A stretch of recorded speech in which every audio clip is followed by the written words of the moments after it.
navê nû yê PKK bûye çi? Hestiyên Kemal Pîr can didin. PKK di gulana sala 2025 da kongreyek dar xist û ragihand ku dev ji tepkoşîna çekdarî berdida û xwe hildiweşîne. Salek li ser vê biryarê re derbas bû. Di salvegera yêkama hilweşandina PKK da daxuyaniyekê rêberên PKK Mustafa Qaras û Nuriye Kesbî yanî Sozlar Avesta di medyayê da cî girt. Axaftina wan zêde bala xelkê nekişand ji ber ku ew dubarekirina axaftinên berê bû. Tenê tiştekî ku bala mirova kişand navê ku li şûna PKK bikar anîbû yanî rêveberiya tevgera Apoyî. Bêguman di medyaya civakî da nîqaşek çêbû. Gelo navê nû yê PKK tevgera Apoyî ye, piştî ku PKK bi fermana ocalan xwe hilweşand, rêberên berê yên PKK carinan di bin navê keçekê da daxuyanî didan. Lêbelê beşekî giring bi gelemperî sernavê endamê Akademiya Zanistên Civakî ya Abdullah Ocalan bikar da anî. Bi qasî ku em dizanin di te'lîmatên ku Ocalan ji PKK re şandibûn de wî ji bo tevgera nû navê tevgera Komînên Demokratîk pêşniyar kiribû. Lê îro navekî Nezelal wek rêveberiya tevgera Apoyî hat bikaranîn. Ger navê nû yê PKK rêveberiya tevgera Apoyî be, wê demê hestiyên damezrênerên bêşeng Mazlûm Doğan, Xeyrî Durmuş û Kemal Pîr yên ku di salên 1980 da li zîndana Diyarbekirê hatin îşkencekirin û kuştin dê jan bidin. Ji ber ku wan gotina Apoçî ji bo xwe wekî bêrêzî pênase dikir.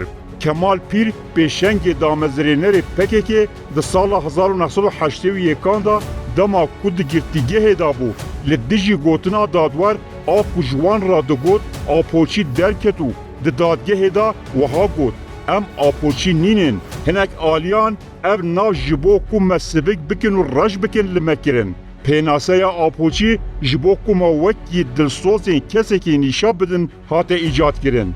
Lêbelê em ne dilsozên şexsekî ne. Tiştek wekî heger Apo nebe, ev tevgêr jî nabe nîne. Abdullah bi xwe jî endamekî vê tevgêrê ye. Niha tu daxuyaniyekî fermî nîne ka PKK navê xwe guhartiya anna. Lê ji bo dîtina rizîn û pevçûna di nav PKK da ev beravurtkirin giring e. 45 sal piştî Kemal Pîr endamekî din ê PKK Ahmet Malazgirt dibêje eger Kurdistanek hebe û ev Kurdistane bey rêber Apo be wê hingê bi raya min a şexsî pêwîstî bi wê Kurdistanê nîne. Ka li helwesta Kemal Pîr binêrin û li ya Ahmet Malazgirt binêrin û wa berawerd bikin. Ev rizîn û pûçbûn e. Eger tevgêrek bi vî rengî ji rê derketibe ev ne guhartine. Lê pûçbûn e, hilweşîna û xiyaneta li mîrateyê ye.